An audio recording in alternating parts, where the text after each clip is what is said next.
സത്യം പറ, ഒരാഴ്ചയായിട്ട് നിങ്ങൾ എന്താ എന്നെ കുടിപ്പിച്ചോണ്ടിരിക്കുന്നത്? മൈ ഗോഡ്, ലിവർ എല്ലാം കൂടെ പുറത്തു വരുന്നത് പോലെ. മോളെ ഏടത്തിയുടെ മുതുകും തടവിക്കോട്. വേണ്ട, ഡോണ്ട് ടച്ച് മീ. പറ, എന്ത് വിഷമാ നിങ്ങൾ എനിക്ക് തന്നോണ്ടിരിക്കുന്നത്? Tell me. വിഷമല്ല ഏട്ടത്തി, വിളർച്ച മാറാനുള്ള. വിളർച്ച? ആർക്കാടി വിളർച്ച? മോളെ നാരങ്ങാ നീരിൽ ഉപ്പിട്ട് കുടിച്ചാ മതി. അത് തന്റെ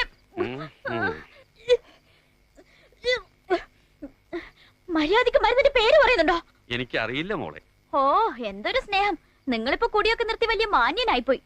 എന്റെ പണം കൊണ്ട് കുറെ കുടിച്ചിട്ടുള്ളതാ. ആ നന്ദി വേണം. എന്ത് മരുന്നാവും ഞങ്ങൾക്ക് അറിയില്ല. സൽപ്പേര് സദാനന്ദന വാങ്ങിയെന്നറിയാം. അത് ശരി.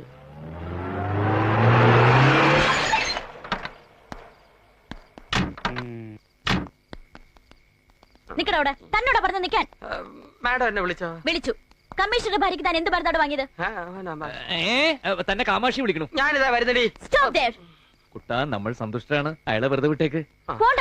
എന്താണ് വാങ്ങിയത്? കമ്മീഷണറുടെ വൈഫും DGPയുടെ മകളുമാണ് ചോദിക്കുന്നത്. നാളെ കെട്ടിപ്പറിക്ക് കാസർഗോഡേക്ക് പോണെങ്കിൽ പറയണോ? രക്തദൂഷ്യം കൊണ്ട് ചൊറിയും ചിരങ്ങും വരുന്നവർക്ക് കൊടുക്കുന്ന ഉത്തമ ആയുർവേദ ഉൽപ്പന്നമായ വേപ്പിൻപെട്ട കഷായമാണ് മാഡത്തിന് തന്നത്. വേപ്പിൻപെട്ട കഷായമോ? എന്നിട്ട് ശരീരം നന്നാകാനെന്ന് പറഞ്ഞിട്ട്? ആഹാ, ഇപ്പൊ കാണിച്ചു തരാം. സാർ, 2 ഭാര്യമാരെയും അവരിൽ എനിക്കുണ്ടായ 7 മക്കളെയും ഒരേ മേൽക്കൂരയിൽ ഒരേ നുകത്തിക്കെട്ടി പൊട്ടിത്തെറികളും പൊട്ടലും ചീറ്റലുമില്ല ശാന്തമായി കുടുംബം മുന്നോട്ട് നയിക്കുന്നുകൊണ്ടാണ് നാട്ടുകാരനെ സൽപ്പേര് സദാനന്ദനെ വിളിക്കുന്നത്. ആ സൽപ്പേരിനെ ദുഷ്പേര് കേൾപ്പിക്കരുത് സാർ.